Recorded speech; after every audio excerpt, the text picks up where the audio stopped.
अस्सलामुअलैकुम दोस्तों, कैसे हैं आप? उम्मीद करता हूँ कि आप सब खैरियत से होंगे। कश्मीर सीज़न के सेकंड एपिसोड में मैं आपको वेलकम कहता हूँ। अरंकेल आज़ाद कश्मीर के दिल में छुपा हुआ एक छोटा सा गांव। लोग इसे ज़मीन पर जन्नत भी कहते हैं।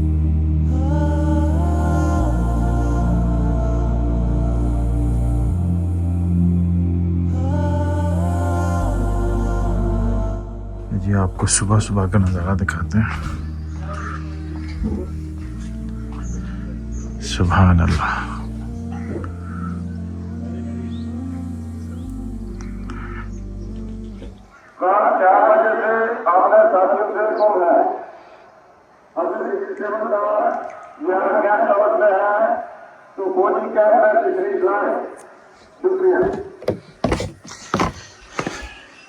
अभी मस्जिद में ऐलान हुआ है कि यहाँ एक ग्रुप के साथ एक लड़का आया हुआ था, अपने ग्रुप से अलग हो गया है।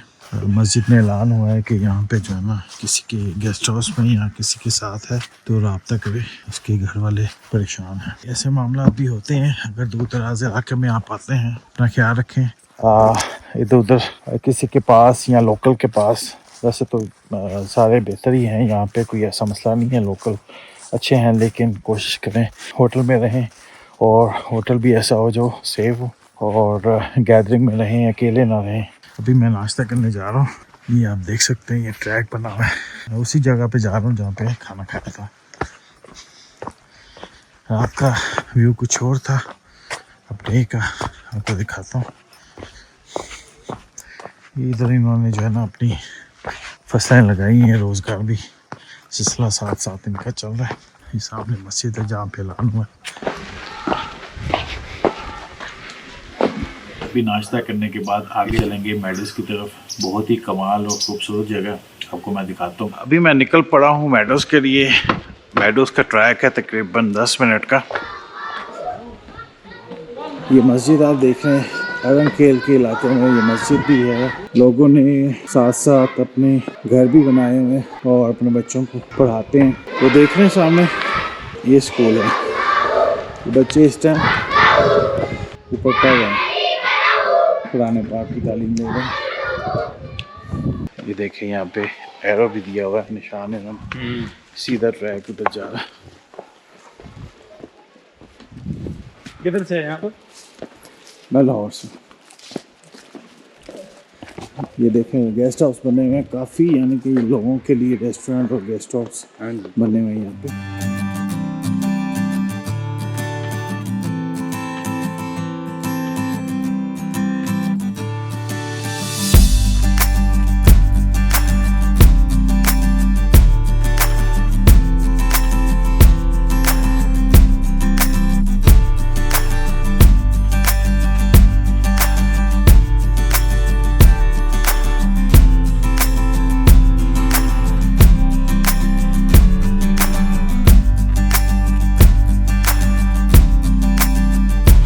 वैसे तो यहाँ पे जिप लाइन भी थी, लेकिन पैदल जो ट्रैकिंग का मज़ा थोड़ा अलग होता है। रास्ते में आपको काफ़ी चीज़ें देखने को मिल जाती हैं। यहाँ आप रेस्ट भी कर सकते हैं बैठ के।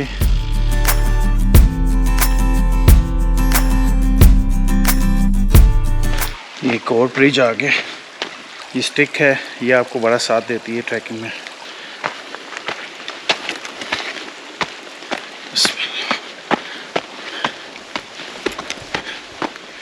ज़बरदस्त, सुभान अल्लाह, सुभान अल्लाह। क्या खूबसूरत नज़ारा है यहाँ पे, आपको मैं दिखाता हूँ। Look at this.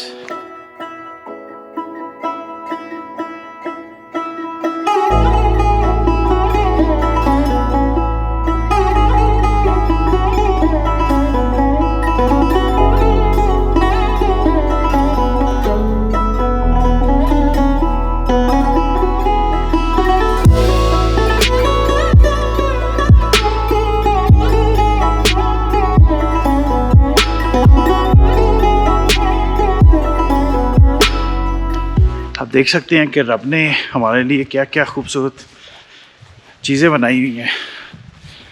ज़मीन में जन्नत दी हुई है हमें, हम फिर भी नाशुक्र हैं। शुक्र अदा करना चाहिए हर हाल में। ज़बरदस्त। बैक साइड पर देखें, चारों तरफ हसीन नज़ारे। अब कहीं बैठते हैं, इसके ड्रोन शॉट निकालते हैं। वो जो सेंटर वाला आपको दरख्त नज़र आ रहा है, उसके नीचे छाँव है, वहाँ बैठते हैं जी। यहाँ बैठते हैं।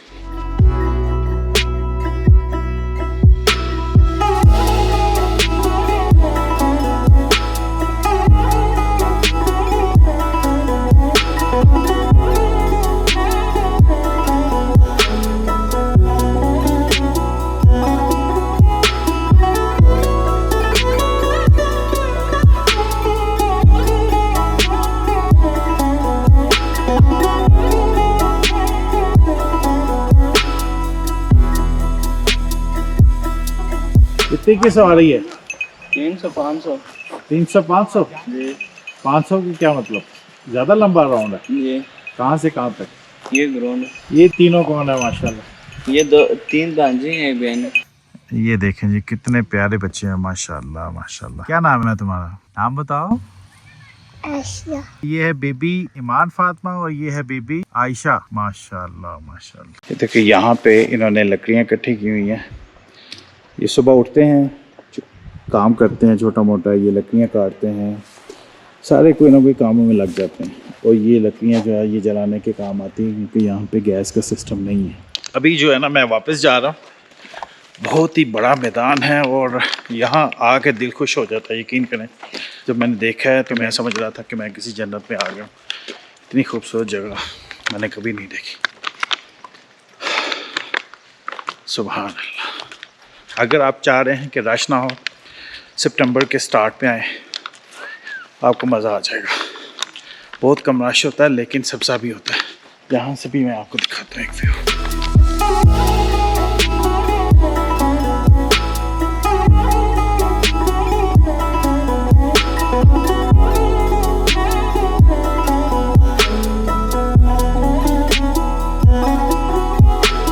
पत्थर देखें, इन पत्थरों के ऊपर आप खाना भी बना सकते हैं। छोटी छोटी गलियां बनाई हुई हैं, रास्ते बनाए हुए हैं। राइट लेफ्ट आप देख रहे हैं कि यहाँ पे उन्होंने फसलें लगाई हुई हैं। घर देख, सारा लकड़ी का बना है। This is Kashmir my dear.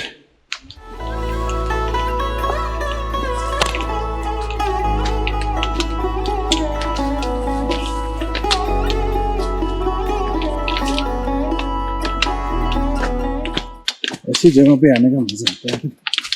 Allah enjoyment करनी है ना, तन्हाई पसंद अगर आप हैं, अकेले हैं या फिर फ्रेंड्स के साथ।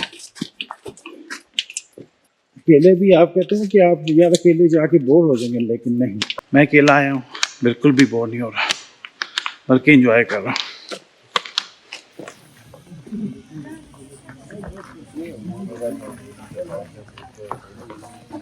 अस्सलाम वालेकुम। वालेकुम सलाम। कैसे हैं आप? ठीक है, अल्लाह का करम। पैदाइश मेरी यहाँ की है और यहाँ की सूरत हाल ये होती थी इब्तदा में कि जिस वक्त तक हमारे मकानों पर मिट्टी डाली जाती थी तो उस वक्त तक यहाँ इतनी बर्फ़ पड़ती थी, 6 गज 7 गज, और नीचे से भैंसें जाती थी पानी के लिए और ऊपर से बर्फ़ आपस में जुड़ जाती थी। जो रोज़मर्रा की ज़िंदगी है यहाँ पे जो लोग रहते हैं वो कैसी है? यहाँ पर जो लोग रहते हैं उनकी सूरत हाल ऐसी है, जब पुल नहीं होते थे तो उस दौर के अंदर वो लोग ख़ज़ां के मौसम में दरिया को अबूर करके इधर उधर आते जाते थे, या इधर से मच्छर पुल तक जाते थे या आगे उधर शारदत की तरफ जाते थे। जब ये पुल लग गए तो उसके बाद ये है कि रोज़ाना बच्चे जो हैं स्कूल आते जाते हैं। तो यहाँ पे का रोज़गार है वो यहीं पे वो अपना मैनेज करते हैं कि कहीं और वो करते हैं? यही करते हैं। यहाँ पहले ऐसे होता था, रोज़गार के मुश्किल नाफा का शिकार करते थे हम लोग। तो बाद में शिकारगाह का महकमा जब कायम हुआ, इसका शिकार करते थे मासद के साथ? मुश्क नाफा, जिसको इधर नाफ में वो कस्तूरी होती थी। ये कोई जानवर की बात कर रहे हैं? जानवर है ना, अच्छा। जानवर है, उसको हमारी जुबान में रोंस कहते हैं। रोंस? रोंस उसका भी उसका खाते थे, और उसका ये नर जो होता था, उसको इधर कस्तूरी होती थी। ठीक है। वो कस्तूरी जो है वो सोने से ज्यादा महंगी बिकती थी। अच्छा, उसका इस्तेमाल क्या करते? उसका इस्तेमाल ये है कि अमीर कबीर लोग जो हैं उसको अपने बिस्तर में खुशबू के लिए भी रखते हैं। हकीम लोग जो हैं वो नामर्दों का इलाज भी उसके तरीके से करते हैं। अच्छा अच्छा। मैडो जो है तो ये शुरू से ऐसे ही है? नहीं, शुरू से ये इतना खुला मैदान नहीं था। तो बाद में ये है कि जब लोग यहाँ आबाद हुए तो उन लोगों ने खेती बाड़ी का काम शुरू में किया। अब तो खेती बाड़ी नाम नेहाद है, चारे के तौर पर इस्तेमाल होती है, बाकी ज़्यादा नहीं होती। पहले तो बाकायदा मक्की जो है यहाँ से मक्की फ़रोख्त होती थी, केल लोग ले जाते थे मक्की यहाँ की। आपकी कितनी एज है? एज मेरी तकरीबन 90-100 के दरमियान है। बहुत शुक्रिया, आपने टाइम दिया। बस मैं अब निकल रहा था तो मैं बस ये पूछ रहा था कि यहाँ पे कोई ऐसे बुज़ुर्ग हैं जो मुझे इसकी तो कोई तारीख़ के बारे में बता दें, कोई यहाँ के जो लोग रहते हैं।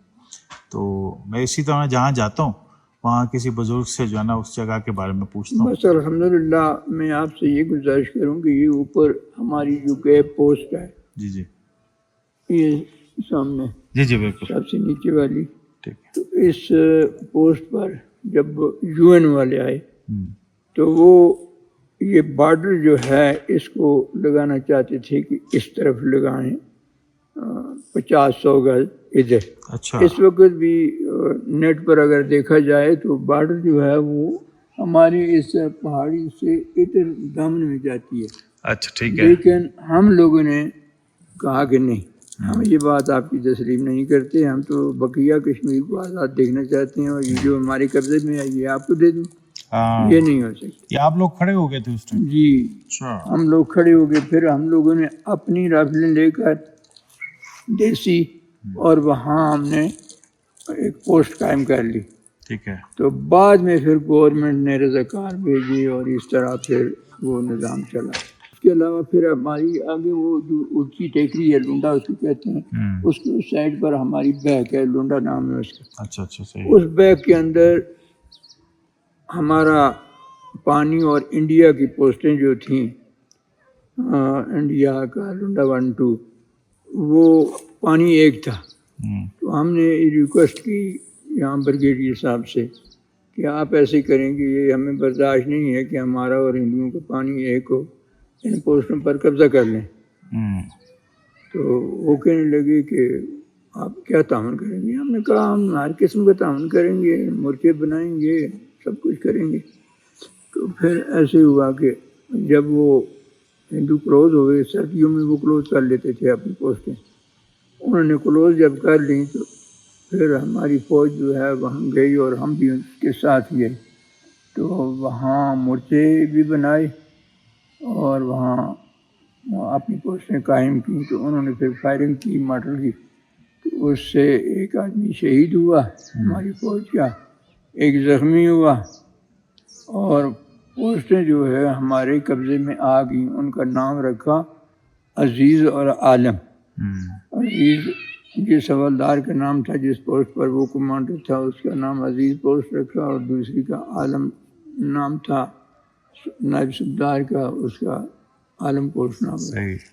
वो आज तक यानी 12 महीने वहाँ हमारी पोस्टें हैं, वो क्लोज नहीं होती। अच्छा अच्छा, सही, मुस्तकिल रहती। वहाँ पे फौज तैनात? फौज तैनात। चलो, बहुत शुक्रिया आपका इंटरव्यू देने का। ये आप पहाड़ी देख रहे हैं, पहाड़ी के दूसरी साइड पे सारे इंडियंस हैं। तो ऊपर हमारे जवान हिफाजत कर रहे हैं, और यहाँ पे ड्रोन फ्लाई करने की बिल्कुल इजाज़त नहीं है। मैंने फ्लाई किया लेकिन हाइट पे नहीं गया, क्योंकि जब आप हाइट पे जाते हैं तो फिर जो है ना आपको फिर प्रॉब्लम होती है। तो फिर आपको आपका ड्रोन भी ले जाएंगे और आपको भी ले जाएंगे, इसलिए मैंने एक मखसूस हाइट पे ड्रोन को फ्लाई किया।